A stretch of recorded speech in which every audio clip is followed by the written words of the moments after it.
Rasulillah Sayyidina Muhammad bin Abdillah wa ala alihi wa sahbihi wa man wala wa la hawla wa la quwwata illa billah, amma ba'd. Para hadirin, bapak-bapak jamaah Masjid Ar-Rahmah Harjamukti, juga ibu-ibu sekalian yang dirahmati Allah, dan semua hadirin, bapak-bapak, tokoh, para kiai, para ustadz yang dari tadi namanya udah disebut satu-satu, saya nggak ulangin lagi karena sama juga kan. Kalau saya ulangin lagi ntar waktunya habis, cuma 50 menit buat nyebutin nama doang, zuhur lah. Ya, tanpa mengurangi rasa hormat saya kepada semua yang tadi disampaikan disebut namanya, baik yang hadir maupun yang sudah pulang. Ya, mudah-mudahan pagi hari ini kita kumpul di Masjid Ar-Rahmah, nanti kita kumpul di surga. Bapak Ibu sekalian yang dirahmati Allah, saya dirinya di sini dekat bapak-bapak, dekat ibu-ibu saya agak ngeri. Saya takutnya kalau dekat ibu-ibu melihat saya nggak bisa tidur. Grogi, benar. Atau saya ini takutnya nggak bisa tidur. Ibu-ibu yang di luar kelihatan kedengeran, tapi di luar nggak ada slide-nya. Saya nggak ada ya. Oke, jadi saya emang sebenarnya bukan tukang ceramah, tapi dipaksa, ya udahlah. Namanya diundang, tamu ya. Saya kan tamu di sini sama kayak bapak nih. Kalau kata guru saya dulu, al-dhaif kal mayyit. Tamu tuh kayak mayit. Jadi kalau kita bertamu, diundang, pasang diri kita kayak mayit. Kan kalau mayit gitu Pak, ya, dimandiin, diem, dikafanin, disolatin, dikuburin, diem. Coba kalau dimandiin dia goyang-goyang, udah kabur. Pokoknya begitu. Saya juga pasang diri saya kayak mayit deh. Suruh datang, ya datang. Suruh duduk depan, ya duduk depan. Suruh ngomong sekarang, ya ngomong. Ntar pulang dikasih berkat, ambil. Itu saya mah pokoknya gampang aja. Ya. Dikasih amplop, bawa. Nggak dikasih, minta ampun. Misalnya minta ampun sama Allah, ya Allah dosa saya apa sih gitu. Canda Pak ya. Bapak Ibu sekalian yang dirahmati Allah, ini saya diminta temanya dari panitia. Saya sesuaikan sedikit. Saya karena bukan tukang ceramah kayak di TV atau di mana, biasa ngajar di pesantren sama di kampus ya. Di sini kalau ada Ustadz Ugi rutin ya ngajar di sini ya. Ustadz Ugi Soeharto tuh, Profesor Ugi Soeharto, beliau guru saya. Di beliau pada berhalangan, jadi minta saya menggantikan beliau di sini. Ya, kalau saya ngaji dengan beliau tiap malam Jumat. Ya. Nah, kita akan bicara tentang Maulid Nabi. Tema besar yang saya sampaikan Maulid Nabi Muhammad, lahirnya budaya ilmu dan peradaban. Ya. Seperti apa? Oke, kita lihat. Slide berikutnya boleh di. Kalian nggak kelihatan depan, nggak apa-apa, nanti di share ya, boleh. Nah ini simple dulu ya. Pertama kita mulai dari tempat lahir Nabi Muhammad. Kalau yang di sini kelihatan ini, kalau dulu gambaran ilustrasinya Nabi Muhammad lahir tuh di daerah Mekah yang tandus, ya. Tandus. Kalau di Quran Allah gambarkan tuh Mekah fi wadin ghairi dzi zar'in. Ketika Nabi Ibrahim ya naruh Ismail dan Hajar istrinya itu di Mekah, itu disebut fi wadin ghairi dzi zar'in, di satu lembah yang nggak ada tanaman. Ya, jangankan Indomaret, ya, jangankan Alfamaret, ya nggak ada. Tanaman aja nggak ada, tapi hidup. Ya, dulu begini, zaman Nabi Muhammad juga gitu Mas. Kalau sekarang sih di Mekah enak apa enggak? Enak. Yang belum pernah ke Mekah, saya doain pada ke Mekah. Yang belum haji, mudah-mudahan haji. Yang belum umroh juga umroh. Saya ini jujur aja, kadang-kadang suka malu. Tadi saya disebut berapa kali haji, saya belum haji. Ya, saya kasih tahu aja. Kadang-kadang ada yang sama saya KH, kiai haji. Saya bilang jangan ah, berat. Saya belum jadi kiai, belum juga haji. Jadi KH apa Ustaz? Kepengen haji. Ya, gitu aja deh. Mudah-mudahan pada berangkat semua ya. Nah, jadi kalau sekarang sih di Mekah enak. Ya, Bapak Ibu kalau udah pernah ke Mekah enak. Ya. Gua ada suasananya udah beda daripada dulu. Nah, kemudian kalau kita ke Mekah, itu ada satu bangunan yang sekarang jadi perpustakaan.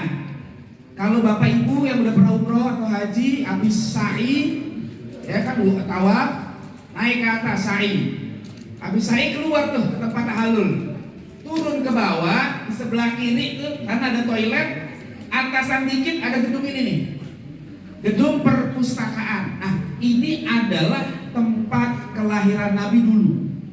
Ya kalau kita kata para ulama, disinilah Nabi dilahirkan, tempatnya di situ. Ya, cuma sekarang supaya tidak hancur bekas sejarahnya, jejaknya dibuat bangunannya menjadi perpustakaan. Jadi kalau bapak ibu lagi umroh haji itu coba gitu keluar sa'i, sempetin tuh mampir ke situ sebentar, pengen tahu gimana sih bekas tempat kelahiran Nabi Muhammad Shallallahu Alaihi Wasallam. Oke itu ya, lanjut Ustaz.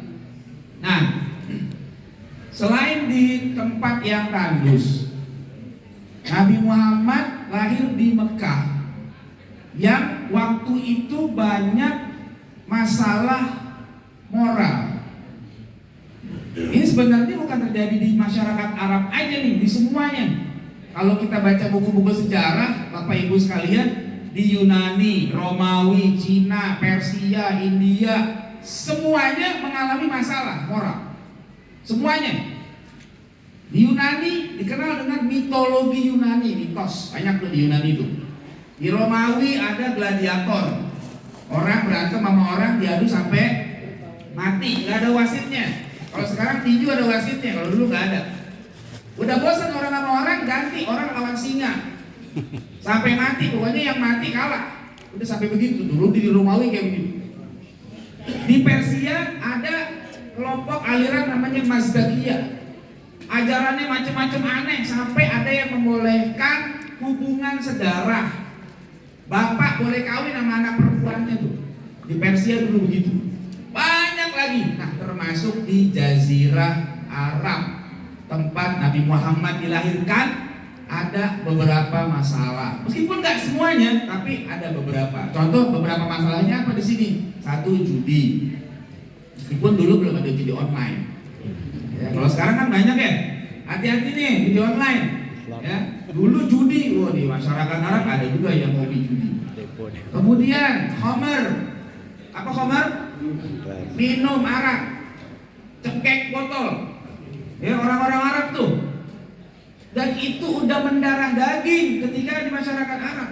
Makanya dalam mengubah tradisi yang udah mendarah daging itu nggak langsung. Ada proses bertahap. Haramnya arak ditetapkan itu bertahap, nggak langsung haram. Ya, sekali turun ayat masih belum haram, 2 kali masih belum, nanti baru pas 3 baru tuh haram. Ya, ada caranya lah nanti itu di pengajian tuh, udah dibahasnya tuh. Kalau di sini nanti habis waktunya tuh. Ya, 3 ada perzinahan. Ya, wah macam-macam tuh perzinahan di masyarakat Arab ketika itu. Ada laki-laki banyak, perempuannya 1. Ya, 1 perempuan yang menggaulinya banyak. Nanti begitu udah hamil dipanggil semua yang menggauli itu. Ini lu kumpul semua nih, yang harus saham semuanya. Begitu lahir lihat tuh, anak udah lahir nih. Jadi anak siapa yang dilihat tak? Wah hidungnya sih mirip lu nih, lu kayak bapaknya. Begitu. Perilakunya nggak benar. Ada orang perempuan nikah sama laki-laki pengen dapet anak hebat. Ya, ngapain? Istrinya disuruh ke rumah tokoh Quraisy ketika itu. Oh sana lo, datang ke rumah dia. Buat apaan? Buat digaulin. Jadi biar ada sahamnya katanya gitu. Ntar kalau udah ada tanda-tanda kehamilan baru balik lagi. Dia berharap anaknya jadi hebat seperti tokoh jahiliyah itu. Begitu, perempuan dulu nggak ada harganya itu pada zaman jahiliyah. Ya. Terus ada wa'dul banat namanya. Wa'dul banat artinya mengubur anak perempuan hidup-hidup. Tuh di zaman jahiliyah, gak semua sih. Kalau semuanya gak ada yang lahir lagi dong. Ya. Sebagian suku kabilah begitu. Di Quran Allah ceritakan tuh, wa idza busyira ahaduhum bil untha dhalla wajhuhu muswaddan wa huwa kadhib. Kalau dikasih tahu anaknya lahir perempuan, langsung tuh bapak mukanya merah, nahan marah. Pagi lahir, malam udah udah nggak ada. Dikubur hidup-hidup. Kejam apa enggak? Kejam apa enggak? Kejam. Tapi perempuan doang. Bayi perempuan doang, bayi laki enggak. Kalau di zaman Nabi Musa yang dibunuh bayi laki apa perempuan? Bayi laki-laki. Karena Firaun mimpi takut kerajaannya dihabisi oleh seorang laki-laki, makanya anak laki dibunuh, lahir laki bunuh. Zaman Firaun. Sekarang jahiliyah modern, yang dibunuh laki apa perempuan? Laki perempuan. Belum lahir udah dibunuh. Zaman sekarang banyak orang-orang pada aborsi, belum nongol, itu anak belum melihat bumi, belum melihat dunia, dibunuh. Hati-hati Bapak Ibu, yang punya anak perempuan jagain baik-baik, ya. Saya sama anak jaga. Saya punya pengajian khusus dokter. Semalam saya ngajar dokter, ada berapa, lumayan lah, ada 10 lebih deh tuh. Dokter-dokter ngaji tiap malam Sabtu. Banyak beberapa dokter kandungan ikut ngaji sama saya. Cerita pengalaman tuh. Dokter kandungan bilang apa? Itu tiap bulan suka ada nih pasien yang datang minta digugurin kandungannya. Anak perempuan umur 16 tahun minta diaborsi. Dianterin sama emaknya. Dok, tolong dok, anak saya hamil. Masih SMA, kelas 1, minta diaborsi. Ngeri gak tuh? Masih SMA. Ditanya, nak siapa yang ngambilin kamu? Pacar saya Bu Dokter. Umur berapa? 14 tahun. Anak 14 tahun bisa menghamili anak umur 16 tahun. Itu bukan cuma satu, banyak. Hati-hati. Udah berzina mau bunuh, dosanya tambah banyak tuh. Ya, ini kalau terjadi ini itu lebih berat daripada fenomena jahiliyah dulu. Kalau jahiliyah dulu dikasih kesempatan lahir dulu tuh anak, ngelihat dulu dunia sebentar. Sekarang belum lahir udah dibunuh. Nauzubillah min dzalik. Ya, itu berat. Hati-hati. Makanya Bapak Ibu yang punya anak, baik laki perempuan, tolong jagain. Ya, jangan sembarangan pergaulannya dia, jangan sampai nyesel. Ntar main ke sono kemari, pulang malam. Akhirnya begitu pulang, wah udah bentuknya beda. Ya, badannya 2. Katanya yang ngambilin pergi, jadi es cendol nggak pakai kelapa, perutnya berjendol kagak ada bapak. Cakep. Ya, kalau pantun begitu, tapi itu bukan pantun ya. Jangan bapak-bapak, ibu-ibu ya punya anak jangan sampai ada yang kayak begitu. Ya, nauzubillah. Kalau ada perzinahan, kampung kena getahnya, kena sialnya tuh. 40 rumah depan belakang kiri kanan kena sial nih. Maka hati-hati jangan sampai kayak begitu. Jadi zaman dulu nih ada tradisi waktu mana perempuan dibunuh. Kenapa alasan nih perempuan dibunuh? Karena ada masalah juga, mereka orang-orang Arab biasa perang. Ya, antar suku kabilah Arab tuh suka perang. Jadi kata mereka, kalau punya anak perempuan kagak ada gunanya. Diajak perang kagak bisa, diajak kerja lemah, nyusahin doang hidup, matiin, begitu. Ya, nah kalau kita begitu pikirnya kan bingung. Nah kalau perempuan pada mati, kagak ada orang nantinya. Tapi namanya jahiliyah nggak mikir ke situ. Orang Arab itu perkara kecil aja dulu ya bisa berantem. Makanya mereka nggak bangga kalau punya anak apa? Perempuan. Bangga punya anak laki. Kalau punya anak laki, masya Allah, girangnya minta ampun. Nah termasuk terkait dengan kelahiran Nabi Muhammad SAW. Waktu Nabi Muhammad dilahirkan, Abu Lahab lagi nongkrong tuh. Kalau kata kita di warkop kali ya, atau di mana gitu, nongkrong pokoknya sama teman-temannya itu warkop gitu ya.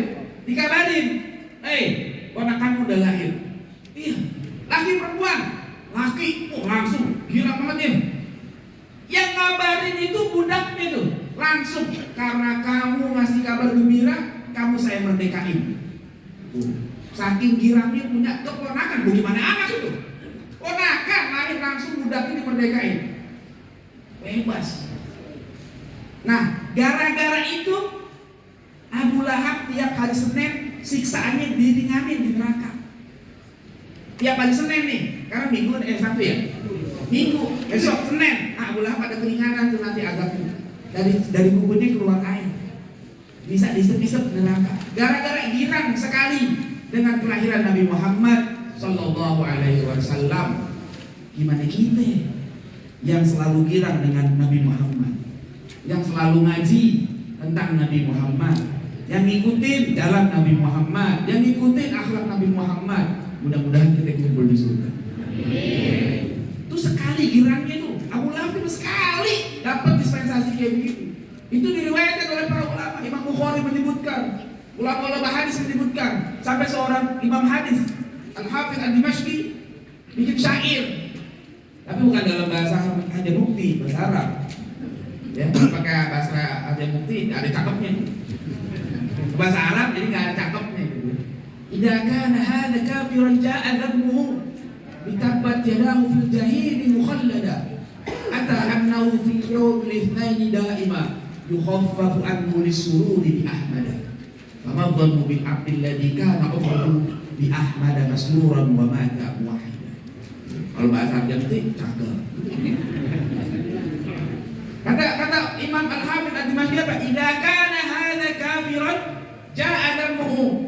Kalau orang kafir yang udah dicela langsung sama Allah, Abu Lahab, apa celaannya? Turun surat Tabbat yada Abi Lahab wa tab. Itu ayat turun sebelum Abu Lahab meninggal. Orangnya belum meninggal, SK nerakanya udah turun. Ngeri itu. Ya kan? Belum meninggal langsung Tabbat yada. Wa qur'atu dua tuh. Istri juga. Wa qur'atu hammalatal hatab. Istrinya juga tuh. Ya, hammalatal hatab, pembawa kayu bakar. Maksudnya bukan bawa kayu bakar, provokator. Kalau kata sekarang, kesono bakar orang supaya benci Nabi Muhammad, kesini ngompor-ngomporin orang biar benci sama Nabi Muhammad. Jadi dua-duanya sebelum meninggal udah divonis neraka. Sehidup semati seneraka. Mau? Jangan. Tuh, ngeri. Bitabat yadahu fil jahili mukhallada. Datang ayat tabat yada Abi Lahab wa tab yang menjelaskan dia selama-lamanya di neraka. Ata annahu fi yaumil itsnaini daima. Ada hadis. Ya, yang apa? Menjelaskan tiap hari Senin yukhaffafu anhu lisururi bi ahmada. Diringanin azabnya gara-gara apa? Girang dengan kelahiran Nabi Muhammad sallallahu alaihi wasallam. Fa'adhanu bil 'abdil ladzi kana umruhu. Apalagi orang-orang yang sepanjang hidupnya bi ahmada masruran wa mata wahida. Girang didengar nama Nabi, dibikin maulidnya, ada pengajiannya tentang Nabi Muhammad, dikenalin sirahnya, akhlaknya dan sebagainya, sampai mati bawa iman, sampai mati dalam bekal bertauhid. Oh, itu bukan cuma diringanin, ke surga reuni bareng Nabi insyaallah. Ya. Nah, jamaah sekalian, Bapak Ibu, di tengah kondisi yang biadab, ya, lihat aja tuh, ada judi, homer, zina, membunuh bayi perempuan hidup-hidup, perang dan sebagainya. Tiba-tiba Nabi Muhammad diutus di situ. Ya, dan ayat yang pertama turun bunyinya apa? Iqra. Iqra bismi rabbikal ladzi khalaq. Khalaqal insana min 'alaq. Iqra wa rabbukal akram. Alladzi 'allama bil qalam. 'Allamal insana ma lam ya'lam. Ini unik ini. Masyarakat Arab tadi disebut masyarakat Arab, masyarakat yang ummi. Ya, masyarakat yang ummi yang nggak biasa baca tulis bukan cuma Nabi Muhammad. Masyarakat Arab memang nggak biasa baca tulis. Orang Arab makanya hafalannya kuat. Karena jarang nulis baca. Ya, tapi begitu turun perintah suruh baca. Ini kan unik nih. Kok suruh baca? Masyarakat yang nggak doyan baca disuruh baca. Maksudnya apa? Inilah cara mengubah peradaban.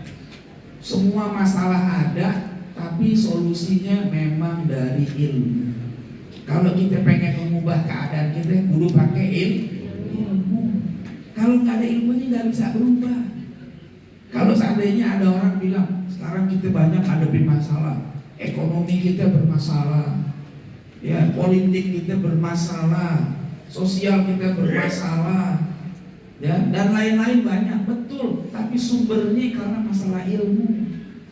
Kalau ilmunya rusak, itu efeknya ke semuanya tuh. Tapi kalau ilmunya diperbaiki, nanti lama-lama bisa memperbaiki yang lain. Nanti ekonominya jadi baik. Kenapa? Karena orang-orang belajar ilmunya benar, jadi ekonom yang baik. Ya, ilmunya benar, nanti lahir politisi yang baik. Ya, dan seterusnya semuanya, sehingga nanti bisa jadi nabi luar biasa. Ya, mengubah masyarakat yang tadinya biadab menjadi beradab. Yang tadinya masyarakatnya jahiliyah menjadi masyarakat ilmiah. Itu hebatnya Nabi. Jadi datang itu bukan sekedar lahir begitu saja. Makanya kita contoh. Nih saya senang tadi ngedenger nih. Masjid Ar-Rahmah, masjid pendidik. Begitu. Itu masjid itu yang penting bukan bangunannya. Maksudnya bukan bangunan yang nggak penting. Yang utama itu programnya tadi. Ya, biar kagak bangunannya mewah, bangunannya megah, cakep. Tapi kalau nggak ada program yang cakep, itu mesti jadi tempat wisata. Betul? Bukan jadi tempat pendidikan. Coba lihat Nabi Muhammad SAW, Masjid Nabawi bangunannya dari apa? Pelepah korma. Atapnya cuma apa? Korma, daun penuh korma doang. Kagak ada. Kalau sekarang sih udah cakep. Ya kalau sekarang ke sana yang dulu nggak ada bangunan-bangunan mewah. Tapi dari situ lahir manusia-manusia terbaik. Sahabat Nabi itu manusia terbaik yang dapat pengakuan dari Allah. Allah bilang apa? Radhiyallahu anhum. Itu titel terbaik buat sahabat. Allah udah ridho sama mereka. Ya, Nabi Muhammad akui. Bahkan orang-orang barat kafir orientalis ngakuin. Kata mereka apa? Seandainya Nabi Muhammad nggak punya mukjizat apa-apa selain para sahabatnya, itu udah cukup menunjukkan dia seorang nabi. Kenapa? Satu, nggak ada manusia di dunia ini yang diikuti dengan sahabat begitu setia kecuali Nabi Muhammad SAW. Mana ada orang-orang yang berani ikutin orang lain? Nggak ada. Nabi Muhammad betul-betul dicontoh semuanya. Dari ujung rambut sampai ujung kaki, dari bangun tidur sampai tidur lagi, dicontoh semua. Saya suka bercanda sama mahasiswa kalau lagi ngajar. Saya bilang, orang-orang barat tuh suka membanggakan tokoh-tokoh filosof mereka tuh, tokoh-tokoh filsafat mereka. Di Yunani dulu ada orang-orang hebat, Socrates, Plato, Aristoteles. Saya tanya ke mereka, tolong taniin bagaimana cara gosok giginya Plato. Kagak ada yang bisa jawab. Ya, nggak ada yang nyontoh. Bagaimana cara makannya Socrates, nggak ada yang tahu. Kenapa? Karena memang mereka hanya diambil pemikirannya, tidak diikuti perilakunya. Beda sama Nabi Muhammad SAW. Pemikirannya, perilakunya jadi contoh. Kapan? Sepanjang masa, bukan hanya pada waktu beliau masih hidup. Ya, makanya kita enak nih. Ya, jadi umat Nabi Muhammad ya kudu pinter. Di masjid pendidikan biar kata bangunan segini nih, insya Allah bisa lahir kader-kader yang bagus nanti. Ya, begitu. Apalagi tadi sambutannya menggelegar banget. Wah, saya malu nih berceramah. Udah pinter saya, kalah duluan ini. Masya Allah, besar gini. Luar biasa Bapak. Mudah-mudahan panjang umur Pak. Maka saya temen dengan ngeliatnya Masya Allah, luar biasa. Oke, lanjut ya, kita lanjutin. Nah, oke, ini jadi singkat. Jadi kalau udah masa Nabi itu perbincangannya nggak jauh-jauh gitu, adab, ilmu, dan akhirnya peradaban. Ya, itu aja. Makanya dalam waktu singkat 23 tahun kurang lebih, Nabi bisa membawa Islam menjadi agama sekaligus peradaban, sebagai din sekaligus tamadun. Itu nggak ada dalam sejarah kayak begitu, hanya Nabi Muhammad yang mampu kayak begitu. Oke, kita lanjutin. Slide berikutnya. Nah, saya kasih contoh bagaimana cara Nabi mengubah orang-orang Arab yang jahiliyah. Contoh, dulu waktu masa jahiliyah, orang-orang jahiliyah mengukur kemuliaan seseorang berdasarkan perkara-perkara materi. Contoh, karena faktor harta. Pokoknya kalau orang kaya dia mulia.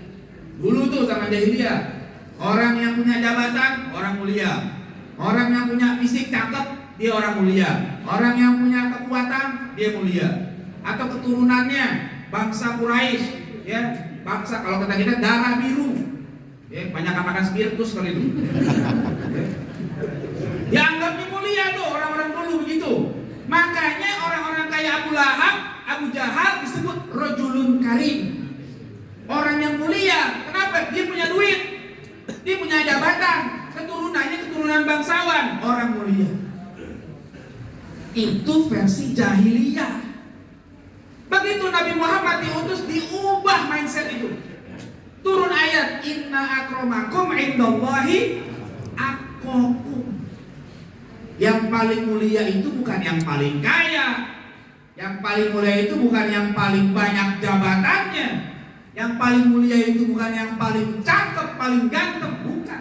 Bukan yang paling kuat, tapi yang paling takwa. Berubah cara pandang. Kenapa? Kalau kemuliaan berdasarkan kekayaan, maka nggak semua orang bisa jadi orang mulia. Karena yang bisa jadi orang mulia hanya orang kaya doang. Orang miskin bisa nggak jadi mulia? Nggak bisa. Kalau kemuliaan karena jabatan, nah kita nih yang nggak punya jabatan nggak jadi mulia. Kalau kemuliaan karena keturunan, ya udah, yang keturunan bangsawan aja yang mulia, kita enggak. Kalau kena kecantikan, nah emang kita lahir mesen, kan nggak mesen. Ya. Kalau kita kan orang Indonesia mancungnya bukan keluar, kemana? Nah ini tahu sendiri. Mancungnya ke, nah udah pakai dua plastik, ya, plastiknya habis kan repot. Udah bersyukur sama Allah. Apa yang udah lahir begini dari Allah terima. Kata Allah, laqad khalaqnal insana fi ahsani taqwim. Allah udah ciptain kita dalam bentuk yang paling cakep. Jangan diubah-ubah deh. Ya, hidung begini dipengen dipancung, akhirnya patah hidung. Bibir pakai disuntik-suntik jadi tebal, akhirnya nggak enak dilihatnya. Kayak habis disengat tebah begitu. Jangan dia begitu-gitu, udah bersyukur sama Allah. Karena kemuliaan bukan pada kecantikan, kemuliaan bukan pada kegantengan, tapi pada takwa. Kalau kemuliaan karena takwa, maka semua orang bisa jadi orang mulia. Gitu, mau miskin, mau kaya, kalau dia takwa dia mulia.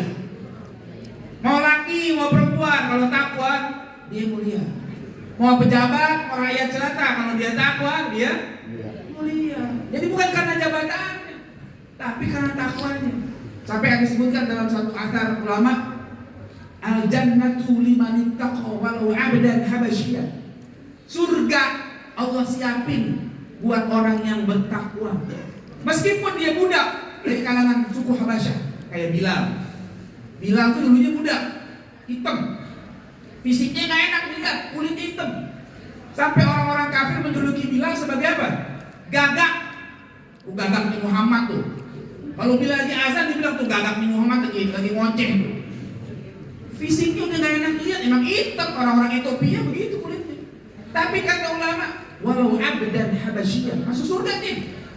Belum meninggal, bakyaknya kedengeran ke surga waktu Nabi Mi'raj. Tuh, Nabi lagi Mi'raj, ya, kedengar suara tak-tok. Nabi tanya, ini suara siapa nih? Tahu nggak? Itu suara Bilal. Ya, sampai sekarang namanya ada di masjid-masjid. Kalau tarawih, yang dicari siapa? Bilal. Bukan Abu Bakarnya, ya nggak? Bukan Umarnya, bener nggak? Ingin juga siapa nih imamnya? Ada Bilalnya? Bilal. Kagak pernah kemana Abu Bakar? Kagak. Bukan masalah ini, masing-masing Allah kasih keistimewaan. Sayyidina Abu Bakar ada keistimewaan, Sayyidina Umar ada keistimewaan, Sayyidina Utsman ada. Ternyata Bilal yang hitam secara kulit, bakyaknya kedengeran sampai ke surga. Nabi lagi Mi'raj itu. Makanya ketika Nabi pulang Mi'raj, Nabi yang dicari Bilal, bukan yang lain. Mana Bilal? Ada apa ya Rasul? Ente punya amalan apa sih? Nanya Nabi, ente punya amalan apa? Hebat banget, suara ente bakyaknya ke surga. Nabi bilang, saya nggak punya amalan apa-apa ya Rasul. Coba pikirin, saya nggak punya amalan apa-apa. Cuma saya biasa kalau wudhu batal, wudhu lagi. Begitu Bilal, jadi selalu dawam berwudhu. Ya, Bilal nggak pernah tuh batal diem nggak. Batal wudhu, sholat 2 rakaat gitu.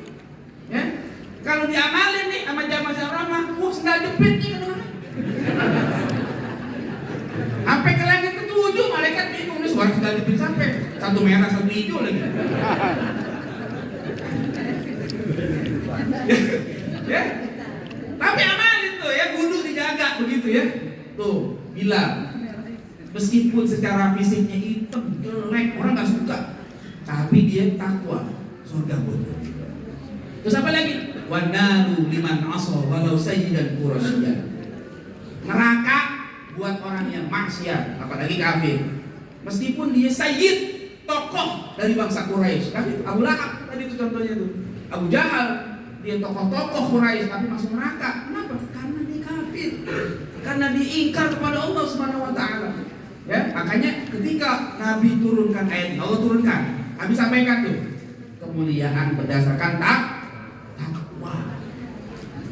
Bapak Ibu sekalian, Nabi udah ngajarin. Jadi sekarang standar Bapak Ibu kalau pengen memuliakan orang dari apanya? Takwanya. Bukan dari kekayaannya, bukan dari jabatannya, bukan dari cakepnya, bukan dari garis keturunannya, tapi takwanya. Kalau dia orang kaya, takwa, kita hormati. Ya kita muliakan. Kenapa? Karena takwa. Kalau dia punya jabatan, baik orang yang mulia, kita muliakan karena takwanya. Bukan karena kekayaannya, bukan karena jabatannya. Tapi kalau jadi duit orang kaya banyak, kagak mulia, kagak ada takwa, nggak mulia. Ya, ada orang duitnya banyak, flexing sono sini, nggak enak dilihatin. Ya, akhirnya dijarah. Gara-gara apa flexing mulu sih. Ya. Bukan pakai takwa, pamer sono begini begitu, harganya kesusahan. Jangan. Kita punya harta bukan buat dipamer-pamerin. Punya rumah 10, iya, yang pakai cuma 1. Yang 9 tukang villa yang enak.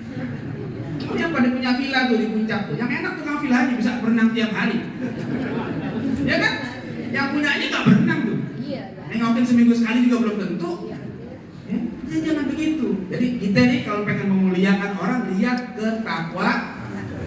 Itu kalau pakai cara pandang Nabi. Tapi kalau cara pandang jahiliyah masih dipakai. Udah orang kaya dihormatin banget, sujud-sujud. Padahal tuh orang kaya kagak sholat, maksiatnya rajin. Kenapa? Duit. Ya. Tadinya berani ngomong, begitu dikasih, "Oh, ini haram." Kasih duit, halal. Dia langsung duit. Ya.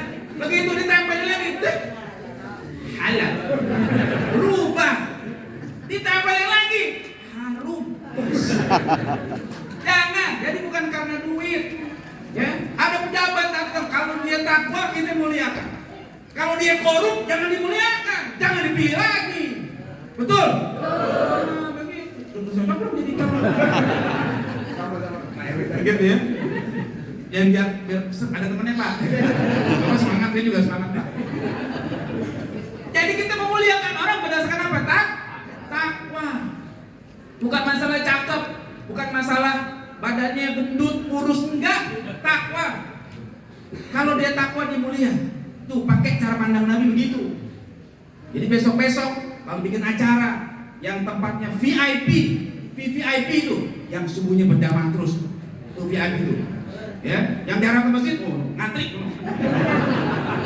tuh kudunya begitu, setuju nggak? Begitu kudunya, kan takwa, ini kagak, yang jarang sholat, siapa? Yang sholatnya rajin ngantri, ya begitu rapi ngantri, tinggal air putih nasi. Ya oh tega banget. Ya, jangan begitu. Ganti VIP. Siapa nih yang sholat subuhnya rajin berjamaah? Ini orang soleh. Insya Allah tuh subuh orang lagi enak tidur dibangun. Kalau bukan karena kesolehan ketakwaannya nggak bakal bangun tuh. Hujan apalagi. Enak kan ngapain? Gak tahu tuh ahlinya sih.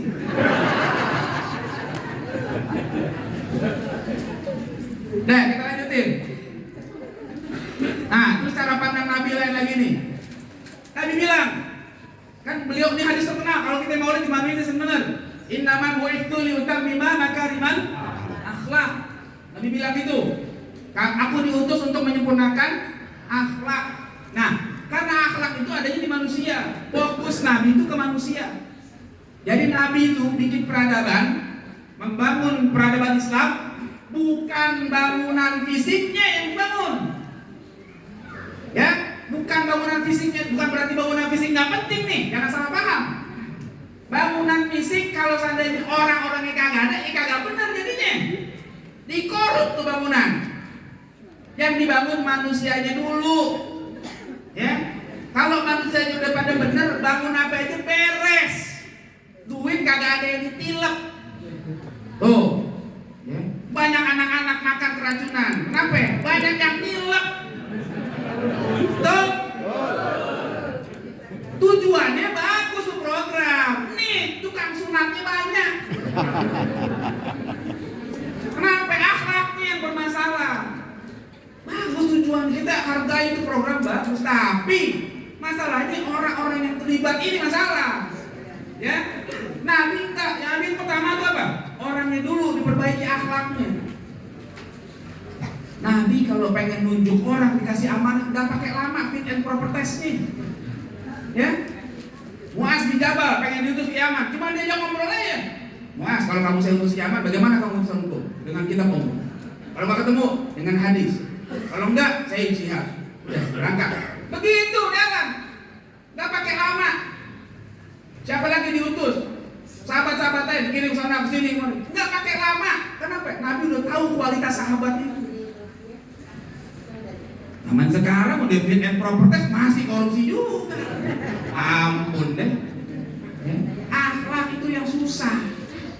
Nah, kalau dalam pendidikan itu akhlak diabaikan, itu parah. Makanya saya suka bilang, dalam pendidikan itu yang paling susah bukan juara-juaraan, bukan ranking-rankingan. Kalau sekedar cuma bisa lulus ujian nasional, itu gampang, bisa di-drill. Saya di dalam pendidikan, kita pengen anak-anak kita lulus UN, masuk perguruan tinggi negeri, di-drill berapa bulan, bisa jawab soal tuh. Saya punya teman, dia pelatih olimpiade matematika yang biasa kirim anak-anak tanding ke luar negeri. Saya tanya sama dia, berapa waktu yang dibutuhin biar anak UN bagus? Dia bilang apa? Kalau mau santai, setahun cukup. Setahun cukup. Bahas satu soal aja katanya, sehari. Kalau sehari satu soal, setahun 360 lebih soal. Itu kan? 360 lebih itu sama dengan ngulangin soal 8 tahun kurang lebih itu. Kali 40, kali aja tuh, berapa tahun tuh? Artinya kan soal-soal ujian itu kan cuma berulang-ulang aja, ganti angka doang. Kata dia setahun tuh cukup. Tapi kalau mau cepet sebulan juga bisa saya bikin tadi. Berani tuh. Orang-orang ngejamin begitu. Masuk bimbel dijamin masuk. Ada nggak yang begitu? Ada kan? Berani jamin. Kalau nggak masuk PTN, uang kembali. Tapi saya belum pernah ketemu bimbel yang berani jamin. Masukin bimbel sini 2 bulan, soleh. Ada nggak begitu? Kagak ada. Ya? Saya juga nggak berani punya pesantren ngomong kayak gitu. Ngeri kayaknya. Ya? Hafal Quran. Sekarang banyak program. Sebulan bisa hafal. 2 bulan bisa hafal. Tapi apa soleh langsung? Belum tentu. Akhlak itu yang paling susah. Makanya ketika Nabi mengatakan aku diutus untuk menyempurnakan akhlak, itu bukan tugas sepele. Itu tugas paling susah. Ya. Jadi dalam setiap tugas Nabi itu nggak ada yang kecil, semuanya besar. Ya. Makanya begitu akhlaknya terbangun, tertanam pada diri sahabat, bisa tuh agama Islam jadi peradaban yang luar biasa, disegani oleh semuanya. Kenapa? Akhlaknya udah tertanam. Nah, ada ceritanya sahabat itu pada konyol-konyolan gaya hidupnya, nggak begitu, ya. Itu yang kedua. Jadi yang terbaik adalah akhlak itu yang harus dijaga. Ini kalau kita pengen bangun peradaban kita. Kita lanjutin berikutnya. Berapa menit lagi nih? Nah, saya habis ngomong saya mau pulang juga kayak tadi. Pulang semuanya. Cuma bapaknya yang setia, tapi saya lama apa ya? Kalau saya pulang juga, saya bapak sendirian nanti. Anggota dewan pulang, Kori pulang, Lurah pulang, saya pulang juga ntar. Tapi ada kesibukan, kita doain biar berlancar usaha gitu ya. Kalau bapak ini emang udah di sini, wakaf dirinya di sini. Ya, bukan cuma sini yang wakaf, tadi bapaknya diwakafkan diri di sini. Oke, kita lanjutin ya. Nah ini juga cara Nabi, lihat Nabi bagaimana mengubah cara pandang sahabat-sahabat.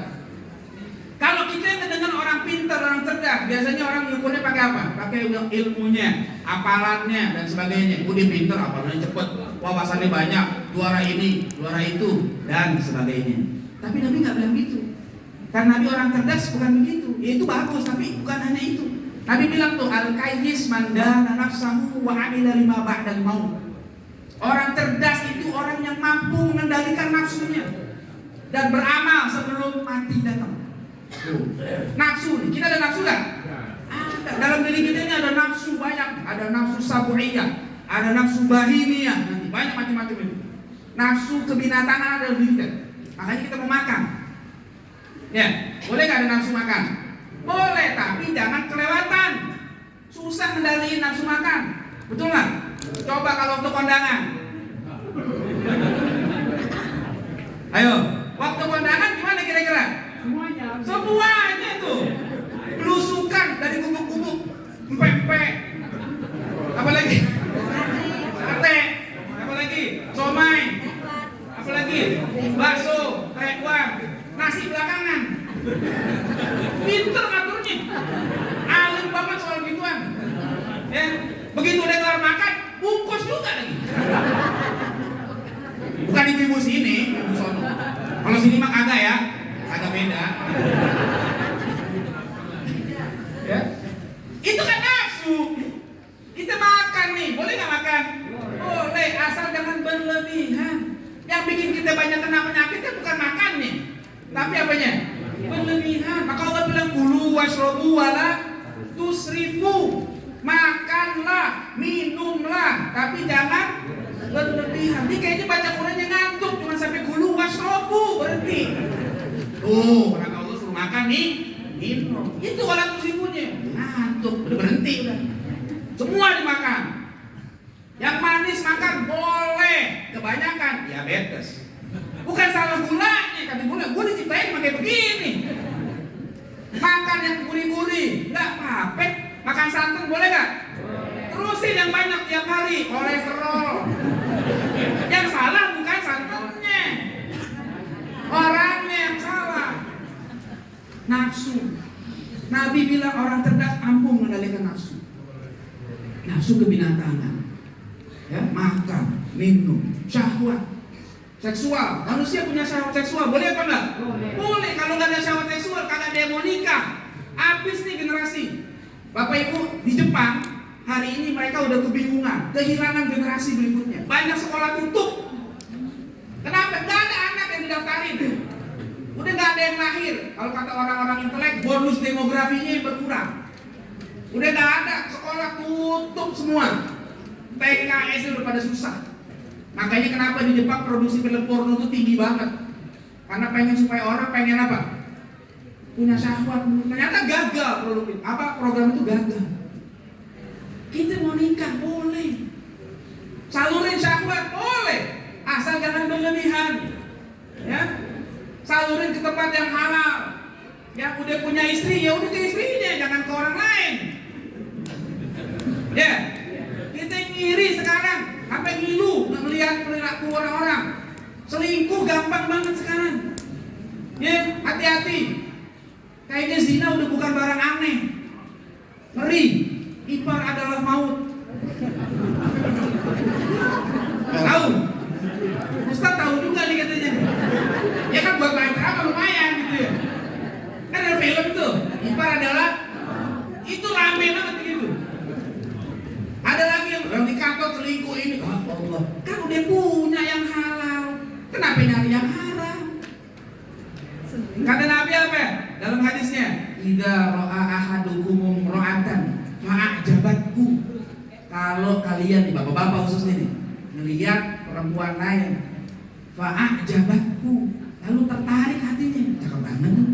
Apa? Falyarji ila ahli, pulang temuin bini kono. Ini kagak diintilin. Diikuti, ditanya nomor handphone kejadian. Pulang ke rumah, temuin bini lagi masak, suruh berhenti. gue lagi masak nih, berhenti dulu, ada apaan sih? Ada urusan. Apa sih gitu Pak? Udah, bukan sebentar. Ini tamu, udah mati sebentar kompornya. Ini urusan yang bisa ditunda ini. Nah gimana kok masakan? Udah sebentar, urusan sebentar doang. Kita juga, ya bapak-bapak tahu lah.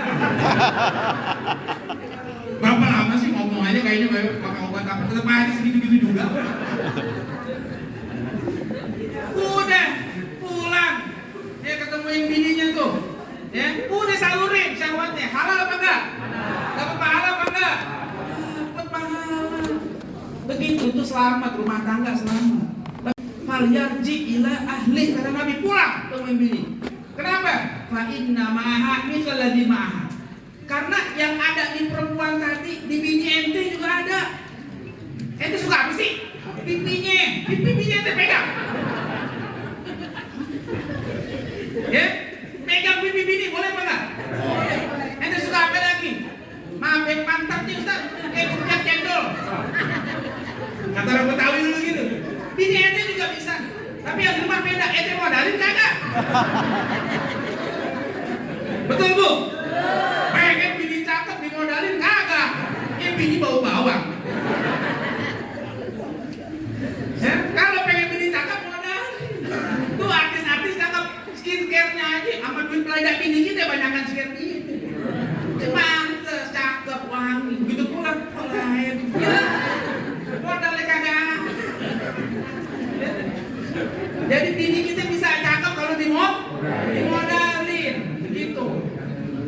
Iya. Jadi ibu-ibu tuh, saya bantuin tuh. Jadi bilang susah modalin. Tuh, nafsu dalam diri kita. Kalau kita nggak bisa modalin bahaya. Berzina, macam-macam. Ngeri. Kayak tadi anak-anak muda, 16 tahun. Ngeri. Cerdas. Ya. Kemudian Nabi bilang lagi, al-aqyas aktaruhum lil mauti dzikra. Orang yang cerdas tuh paling banyak ingat mati. Wa aktaruhum lahu isti'dada. Dan paling bagus persiapannya menghadapi kematian. Jadi orang cerdas itu cara pandangnya punya visi jauh ke depan. Visinya bukan cuma apa? Bukan cuma setahun, 2 tahun, udah pensiun, enggak, sampai ke akhirat visinya tuh. Dia bukan cuma pengen bahagia di dunia, tapi pengen bahagia di akhirat. Dia bukan cuma pengen punya rumah di dunia, tapi pengen punya istana di surga. Itu orang cerdas. Jadi dia nggak mau main-main di dunia ini. Dimanfaatin betul umurnya itu untuk ibadah kepada Allah. Kenapa? Dunia sementara. Ya, kita di dunia berapa lama Pak, Bu? Kalau kata Nabi umur umatnya berapa? Antara 60 sampai 70. Nabi bilang inna amara ummati baina 60 wa 70. Umur umatku antara 60 sampai 70. Wa qalla man zada dzalik, jarang. Yang lebih dari itu jarang.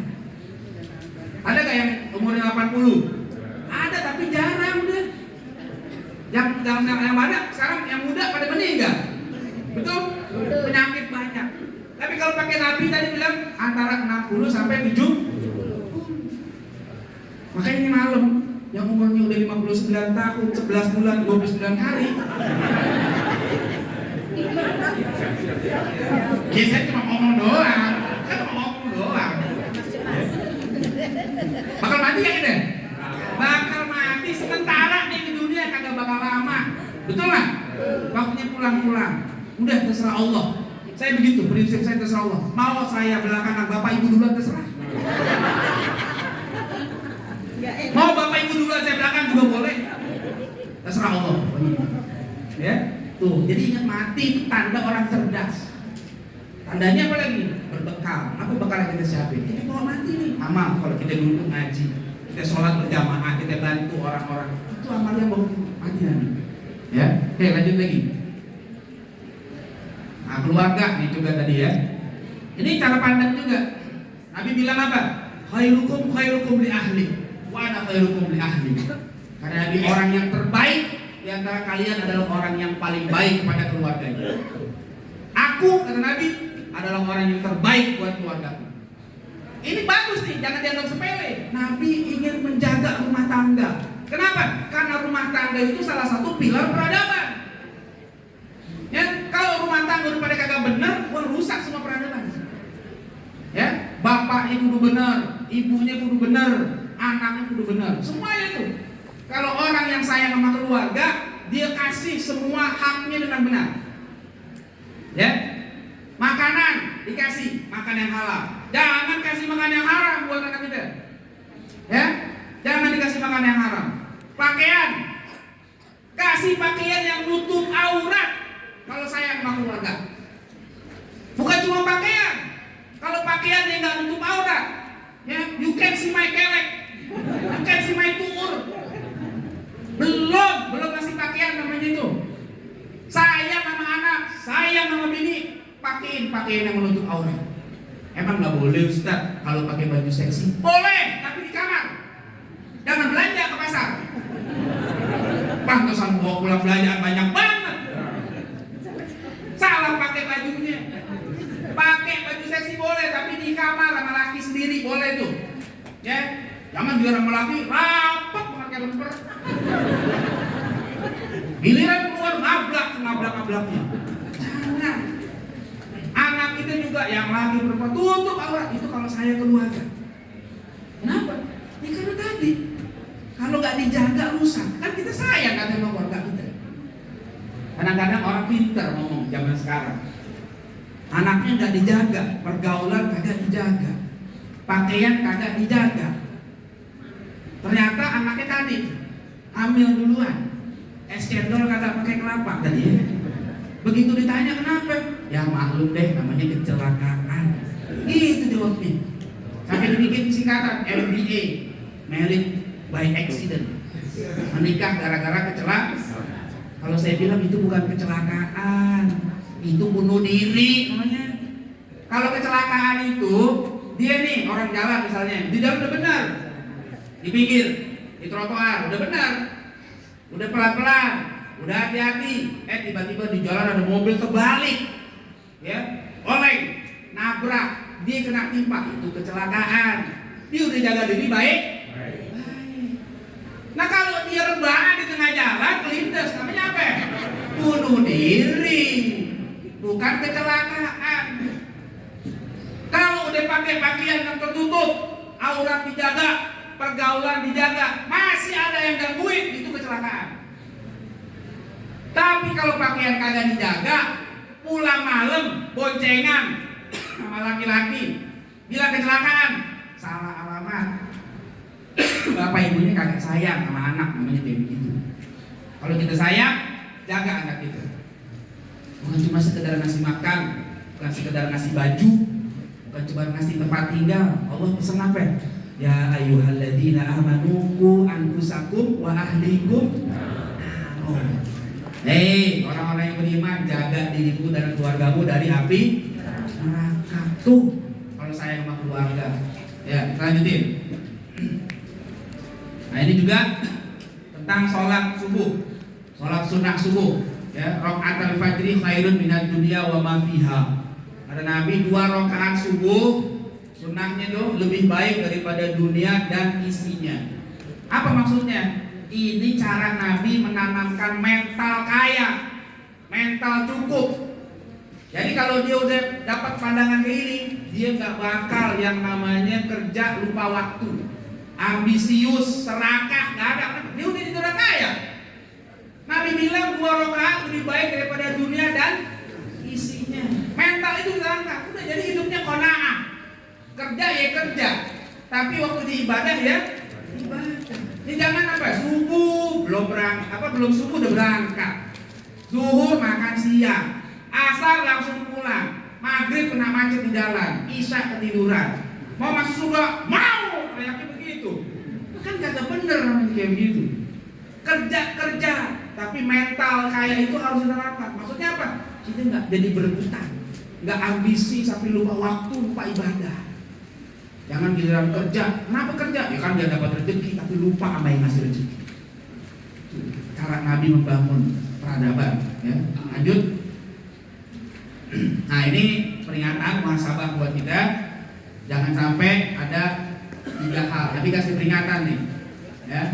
Tidak Allah mati dunia nusihat minha haibatul Islam. Kalau umatku udah mengagungkan dunia, cinta dunia, itu hilang di bawah Islam. Orang kalau udah cinta dunia biasanya satu paket sama takut mati. Kata Nabi itu ya, hubbud dunya wa karahiyatul maut. Biasanya gitu. Dunia jangan dicintai Bapak Ibu, dunia dimanfaatin. Kalau dicintai repot. Taruhnya di hati kalau dicintai. Kalau dimanfaatin taruhnya di kantong. Begitu tadi ada kotak infak lewat, itu paling gampang. Tapi kalau dicintai dari hati susah ngeluarinnya. Ya, jangan dicintai dunia. Punya rumah jangan dicintai, punya mobil jangan dicintai, tapi jadikan dia mazra'atul akhirah. Jadikan dia ladang untuk kita panen di akhirat. Ya, kedua, jangan sampai tarakatul amr bil ma'ruf wan nahyi 'anil munkar. Jangan sampai meninggalkan amar ma'ruf nahi munkar. Jangan sampai bersikap individualisme. Ya, nggak mau lagi saling menasehati, nggak mau lagi saling mengingatkan. Jangan, bodo amat dia gue. Jangan begitu. Kalau udah mulai pada nggak mau saling mengingatkan, udah tinggal tunggu kehancurannya. Ya, kita perlu saling mengingatkan. Ya, orang jadi imam diajarin tiap hari kita sholat berjamaah tuh. Kalau imam lupa ingetin apa kagak? Ingetin. Ya, imam salah, tegur. Subhanallah. Begitu. Jangan imam salah. Aku kagak enak temen. Udah begitu. Imamnya salah dijarin aja salah kita semua kagak sah sholatnya. Jadi ketika salah ingetin dengan cara yang baik. Jangan dibiarin. Ada orang yang berbuat baik kita ajak. Yuk, yang belum ngaji kita ajak ngaji. Yuk, belum sholat, ayo ajak sholat. Yang ada maksiat kita suruh tinggalin pelan-pelan, caranya dengan baik. Nah itu aktif kayak begitu ya. Kemudian kita tersahabat umat isaqatan min ainillah. Kalau kita saling pecah belah, saling caci maki, saling celak, jatuh dari pandangan Allah. Allah nggak kasih pertolongan. Saya pesan Bapak Ibu, ada masalah di masyarakat, jangan sering berantem. Ada perbedaan-perbedaan amalia, jangan berantem. Ya, dia saudara kita, amalnya beda, udah biarin. Ya, jangan gara-gara satu kunut, satu gak kunut berantem. Lu kunut bid'ah, katanya kagak kunut, katanya kunut, lu aja kagak hafal. Berantem aja. Akhirnya kata yang nggak sholat, mendingan kita yang berantem damai, kagak sholat subuh. Kan pakul kayak begitu. Jangan berantem masalah-masalah kayak begitu. Ya, tahiyat. Ada yang begini, ada yang diem, ya, biarin.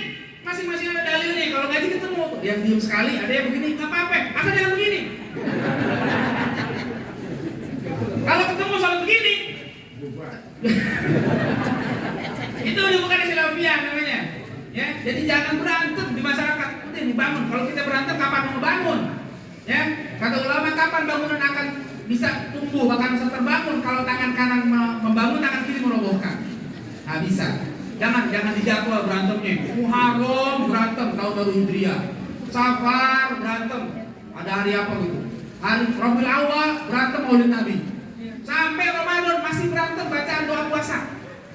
Tarawihnya yang 8 20. Ada yang 8, yang bener 8, 20 enggak. Ada yang 20, yang 8 malas. Terus aja. Nggak bener. Sampai kapan kita mau kayak begini? Jangan.